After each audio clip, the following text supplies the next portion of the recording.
Big chemical attack in Syria. There wasn't supposed to be chemical weapons in Syria anymore. Russia promised to got them all out. Well, they didn't, and this time they've killed a bunch of women and kids. And President Trump spoke about this just a few minutes ago in the White House. I'd like to begin by condemning the heinous attack on innocent Syrians with banned chemical weapons. It was an atrocious attack. It was horrible. You don't see things like that, as bad as the news is around the world. You just don't see those images.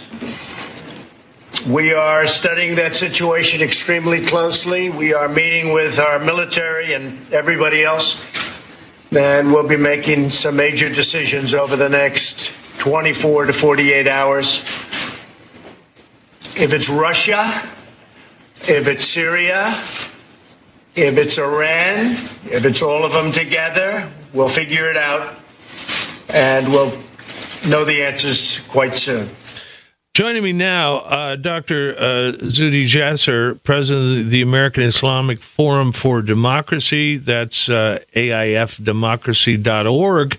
Also the founder of Take Back Islam, and a former U.S. Navy lieutenant commander, author of the book, A Battle for the Soul of Islam. Dr. Jasser, welcome to the program. Thanks for your time today.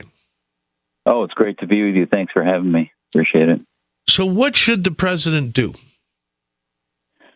Well, I think already we've seen significant improvement from the complete inaction and the feckless Obama administration for 8 years, where you may recall that fake red line that he had. He actually tossed it to Congress, and Congress then refused to vote for any type of action. And you see with President Trump already on his Twitter feed and with his statements, he's making it clear that he's going to do something.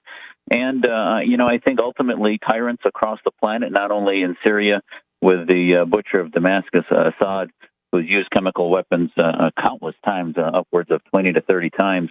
Now, I will say that we have to, as the Wall Street Journal reports today, you could connect the fact that they used it because President Trump said he was going to leave Syria. So I think there may be a little lesson in there that we shouldn't project what we're doing.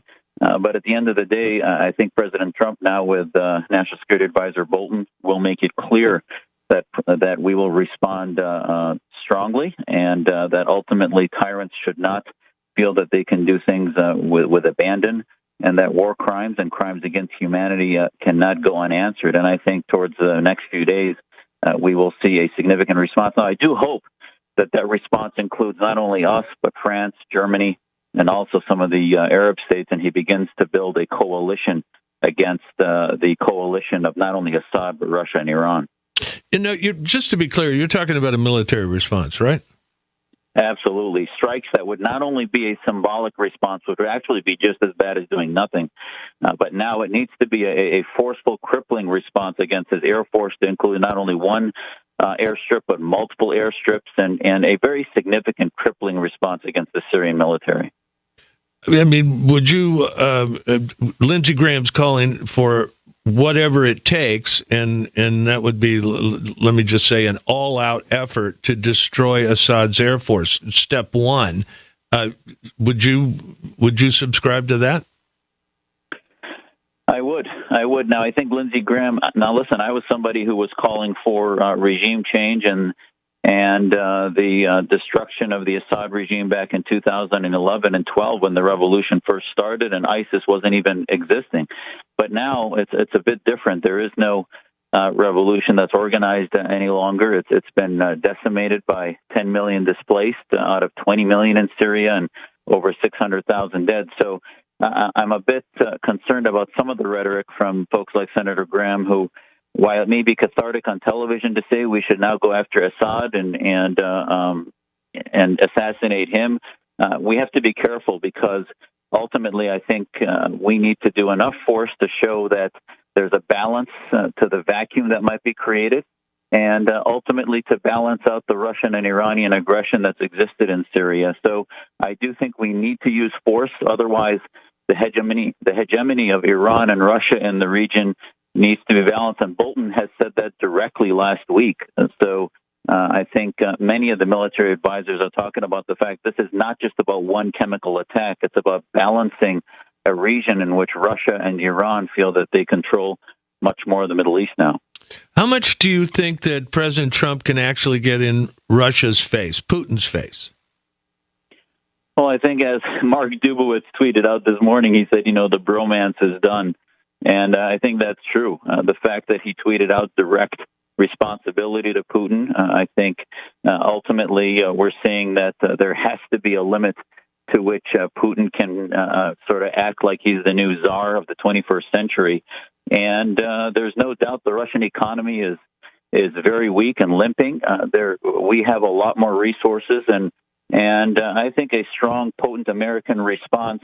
Russia will not want to go down that pathway significantly because the price they will pay for control of they learned a lesson in Afghanistan that I don't believe they want to learn again in Syria, which is they do have a base there, so I don't ultimately see them leaving. Their base in Tartus is a very significant, the only base they have on the Mediterranean, so I don't see them leaving Syria, but I do see them possibly abandoning Assad in the long term, if you will.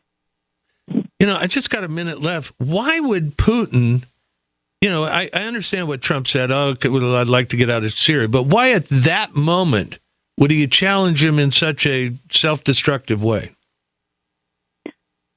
Why would Putin challenge him? Yeah. Well, I think this has been the constant, that's been his modus operandi since Obama and now with Trump. He's going to keep pushing because he can do it. So until we push back to the point that he learns his lesson, he's going to continue to be the thug that he's been, and that's been the way he's been bred, if you will, from his times at the KGB. Dr. Zuhdi Jasser, a former U.S. Navy lieutenant commander, author of A Battle for the Soul of Islam, and also president of the American Islamic Forum for Democracy. Dr. Jasser, thank you very much for your time today. Thanks for having me. Appreciate it. Take care.